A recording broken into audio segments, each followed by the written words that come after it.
dépend aussi le cinéaste Oleg Sentsov qui doit passer en procès prochainement. Alors où en est-on en ce qui concerne le procès, en ce qui concerne la mobilisation plus généralement et ce qui se passe aussi bien en Ukraine qu'en Russie.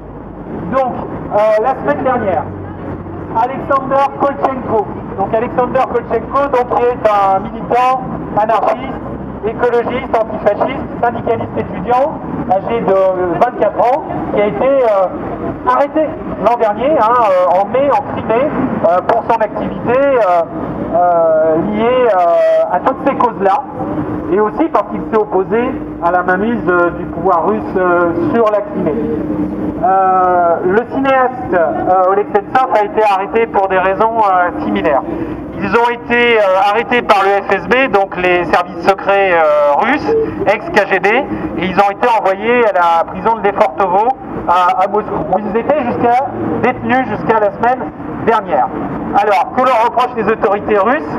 Ils leur reprochent d'avoir monté des attentats, d'avoir préparé des attentats terroristes, ce qu'eux ont toujours nié, contre des symboles du pouvoir russe, notamment le mouvement russe et tous les mouvements pro-russes, donc là-bas, en Crimée.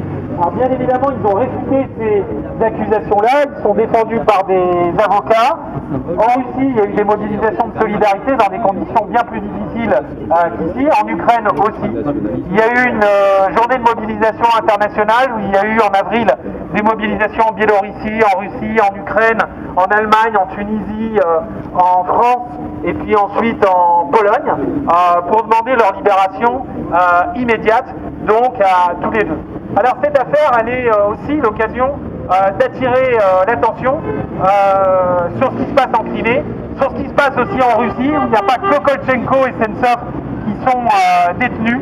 Il y a d'autres prisonniers politiques qui sont antifascistes, qui sont progressistes, qui sont libertaires et qui ont été arrêtés soit après les mobilisations contre les élections truquées, donc en 2012, mobilisations qui sont poursuivies en 2012.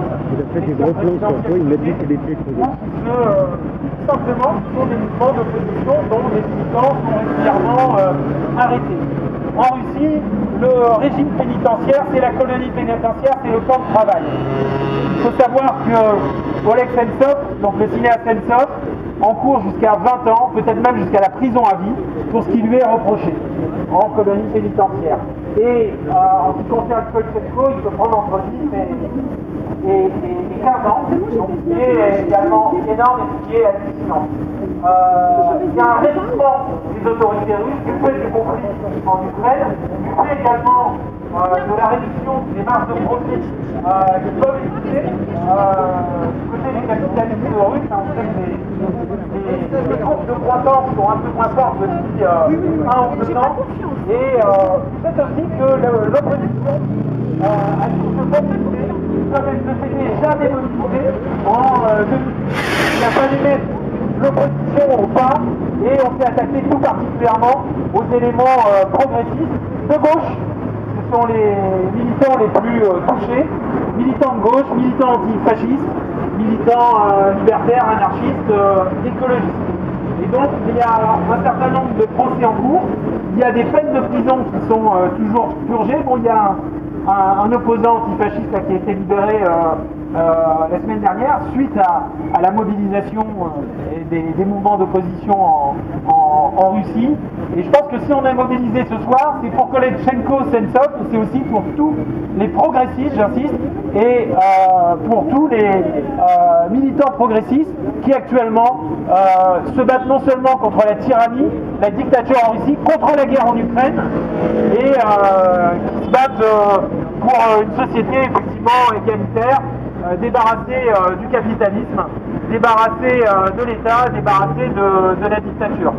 Et je peux vous dire que même si nos mobilisations actuellement sont faibles, aussi bien en France, en Allemagne, dans d'autres pays, leur écho parviennent à Kolchenko, à Sentsov et également au mouvement en Russie, en Ukraine, qui se battent pour eux. Donc c'est important de mobiliser, c'est important de poursuivre la pression. de continuer les appels, les collectes, les pétitions, les réunions publiques. Il y en a eu plusieurs ces derniers jours donc dans plusieurs villes. Ça va être un combat de longue haleine. Il va y avoir d'autres rassemblements dans les jours qui viennent, à partir de demain à Orléans, à Marseille. À Strasbourg aujourd'hui, le consulat russe de Strasbourg a été assailli par des militants, notamment par des coups de fil. Pendant 3 heures, le standard a été bloqué par des coups de fil de militants de Solidaire, de Sud Éducation, d'Alternatives Libertaires. Et donc ça a bien embêté d'ailleurs les autorités russes, qui au départ ont essayé de leur répondre en français, ensuite en russe, et après raccroché systématiquement. Donc ça les agace un peu, même si ça ne modifie pas les jugements qui sont donnés, forcément, puisque les jugements ne sont pas donnés par la justice, mais par le pouvoir russe directement. Les procès sont préparés d'avance, les jugements sont montés de toutes pièces par le ministère de la Justice, par Poutine, et par le carré dirigeant effectivement russe, mais bon, de la même façon qu'il y a pu avoir des mobilisations importantes en Russie, même si c'est dur, ce qu'on espère c'est effectivement que à la fois par le soutien international, la poursuite des luttes qui soient menées en Russie, le rapport de force puisse effectivement à terme bouger. Alors on va essayer effectivement sur les sites d'information.